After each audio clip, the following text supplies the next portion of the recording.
Hey, what is up, Rig Crew? Coach Collins here. Just want to do a quick, well, maybe quick vlog.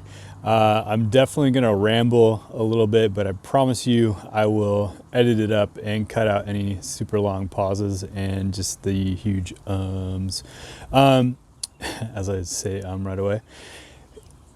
I wanted to talk to you real quick about just some practices or maybe some things that you can do as we extend quarantine. I know I was a little bummed out to see that quarantine would be extended for another month, but I was half expecting it.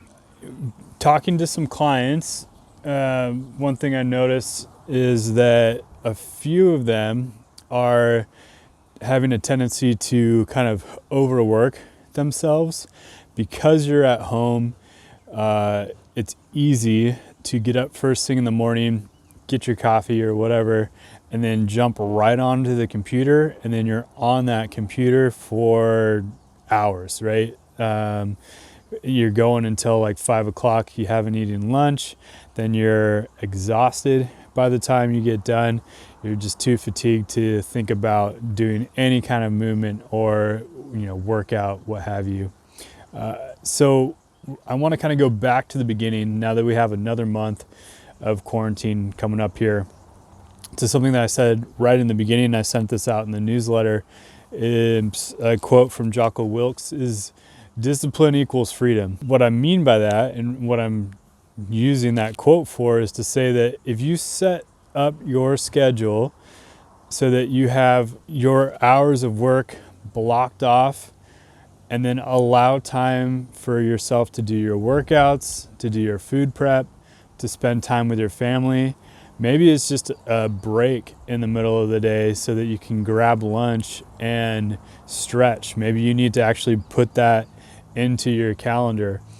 Those things are going to be very, very supportive of creating a routine for you so that you're maintaining a good sleep schedule, getting healthy nutrition, getting movement in, and then also being productive at work. Because I guarantee you guys that if you are sitting at the desk for 8 hours straight, hours 7 and 8 are not productive hours for you. You are probably just grinding out at like 50% your total work capacity there. So that's science, team.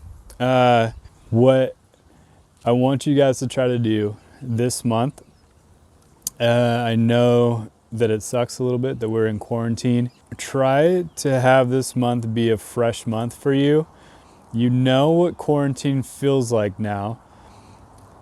You know how your days run. What are some things that you can do to improve?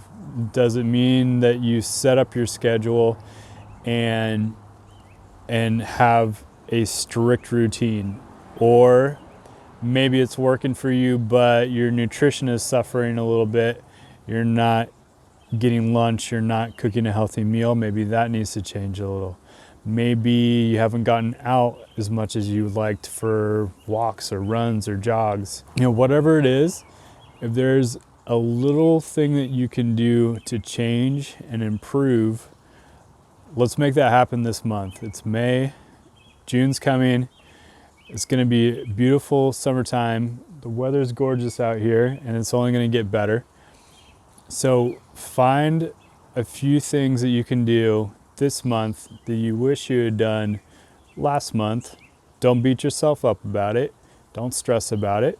It's a fresh month. Just have a fresh start and make May like an awesome time during quarantine. And I would be interested to hear kind of in the comments what's a few things that you think you could improve. And for me, it would definitely be getting out onto the patio and rowing a little bit more. I have the rower set up right over here, and the weather has just kind of been back and forth, and I haven't used it as much as I can, but that's not an excuse. I could have gone out for just a walk or a jog.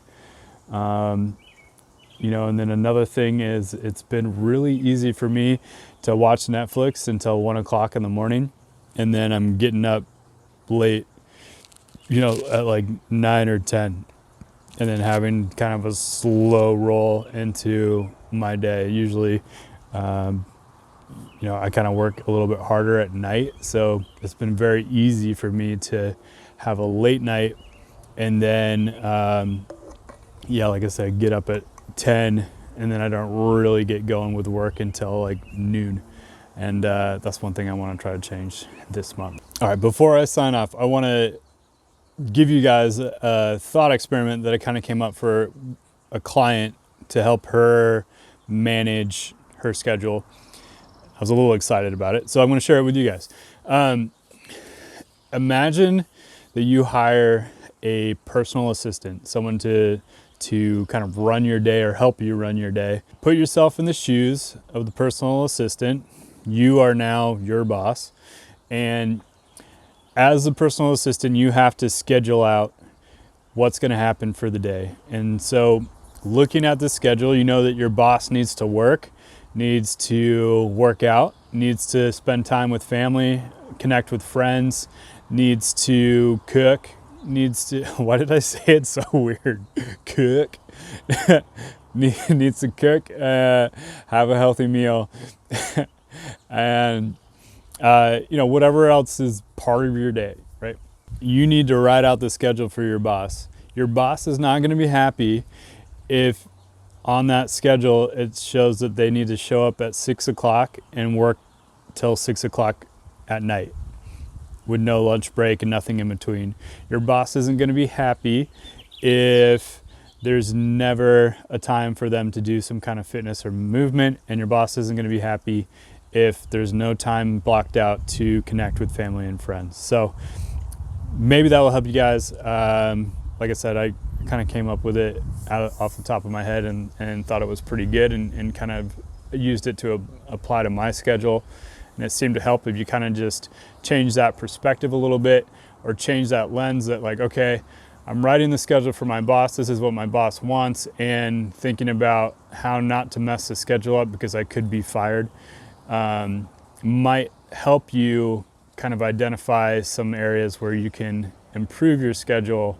And yeah, anyways, let me know if that helps. And I look forward to kind of hearing from you guys on what you're going to change up this month of May. And we'll talk again. Peace, team.